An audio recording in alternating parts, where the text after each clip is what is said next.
Hello friends, स्वागत है आपका योद्धा क्लासेस पर। तो आज हम क्लास 12 हिंदी का आपको उसने कहा था जो चैप्टर है, जो जिनके जो लेखक है वो चंद्रशेखर शर्मा गुलेरिया, इनका लेखक परिचय बताने वाले हैं।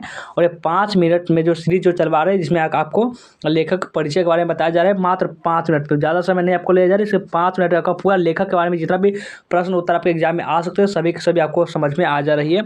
चलिए देखना स्टार्ट करते हैं। और इसी तरह सभी चैप्टर का आपका गद्य खंड पद खंड सभी चैप्टर का मात्र 5 मिनट आपका लेखक परिचय इसी चैनल पर बताने वाले हैं। और आपका बालकृष्ण भट्ट वाला जो चैप्टर है बातचीत, उसका हम बता चुके हैं। आप नहीं देखे हो तो डिस्क्रिप्शन में आपको लिंक मिल जाएगा, प्लेलिस्ट का बना रहे हैं, प्लेलिस्ट का लिंक मिल जाएगा आपको। आप वहाँ जाकर एक एक चैप्टर का अच्छे तरीके से देख सकते हैं। तो चलिए अब देखना स्टार्ट करते हैं। इनका क्या है, चंद्रशेखर शर्मा गुलेरिया का लेखक परिचय। जन्म के बारे में जानते हैं। 7 जुलाई 1883 को इनका जन्म हुआ था और 12 सितंबर 1922 को इनका निधन हुआ था। और आगे आते हैं और जीवन परिचय के बारे में समझते हैं। जीवन परिचय के बारे में तो चंद्रशेखर शर्मा गुलेरिया का जन्म 7 जुलाई 1883 के जयपुर राजस्थान में हुआ। उनका मूल निवास जिला कांगड़ा हिमाचल प्रदेश स्थित गुलेर नामक ग्राम। उनके पिता का नाम पंडित शिवराम था। उन्होंने बचपन में संस्कृत का अध्ययन किया। 1899 में इन्होंने इलाहाबाद व कोलकाता विश्वविद्यालय से क्रमशः एंट्रेंस तथा मैट्रिक पास की। उन्होंने 1901 में कोलकाता विश्वविद्यालय से इंटरमीडिएट तथा 1903 में इलाहाबाद विश्वविद्यालय से बीए किया। और आगे देखते हैं, ये भी बीए कर चुके हैं। यानी ज्ञान के बीए कोई खराब बात नहीं होती करना। 1904 में वे जयपुर दरबार की तरफ से खेतरी के नाबालिग राजा जय सिंह के अभिभावक बनकर अजमेर के मियो कॉलेज था उसमें आए। 1916 में वे इंटर इस कॉलेज में क्या कि संस्कृत विभाग के अध्यक्ष बने। अपने अंतिम दिनों में मदन मोहन मालवीय जी के निमंत्रण पर बनारस हिंदू विश्वविद्यालय में प्राच्य विभाग के कार्यवाहक प्राचार्य बने तथा मनिंद्र चंद्र नंदीपट प्रोफेसर के पद पर कार्य किया। 12 सितंबर 1922 को इनका निधन हो गया है। जन्म और मृत्यु का ज़्यादा ध्यान रखिएगा। चलिए आगे बढ़ते हैं। अब आगे आते हैं, अगले पेज पर आइए।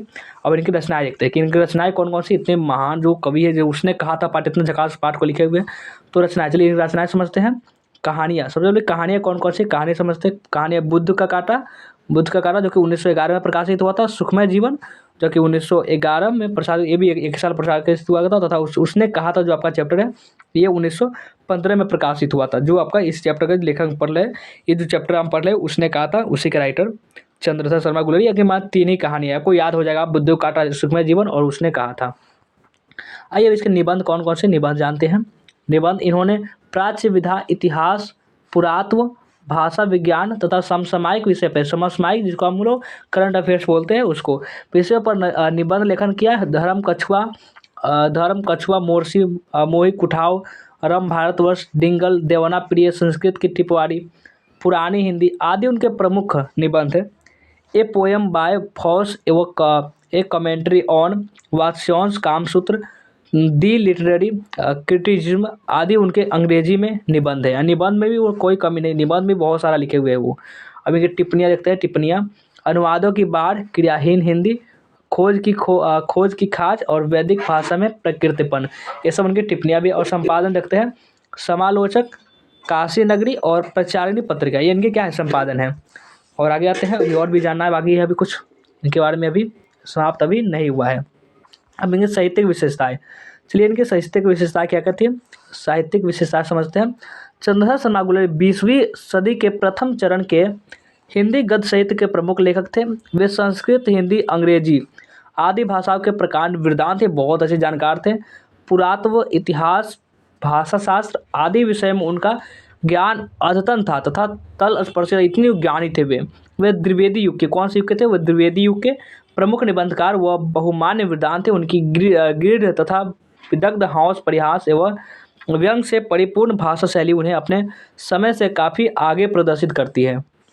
और आगे आते हैं, और भाषागत विशेषताएं के बारे में जानते हैं।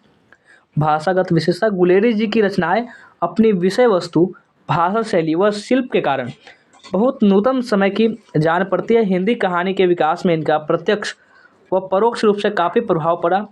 इनकी भाषा में सरलता व सजात के गुण तो ही है, भाषा में सृजनात्मक का दर्शन भी होता है। और संस्कृत के महापंडित, शास्त्र निष्णात व गंभीर प्रकृति के विद्वान द्वारा ऐसी अद्भुत सृजनात्मक भाषा शैली का संधान एवं आश्चर्यचकित कर देने वाली घटना थी। और अब आगे आते हैं, बस थोड़ा सा यही बचा हुआ है। और इसमें देखिए प्रस्तुत कहानी उसने कहा था, उनकी एक अमर रचना, यानी कि ऐसे ऐसा जो कोई मृत्यु नहीं हो सकती, उसने कहा था।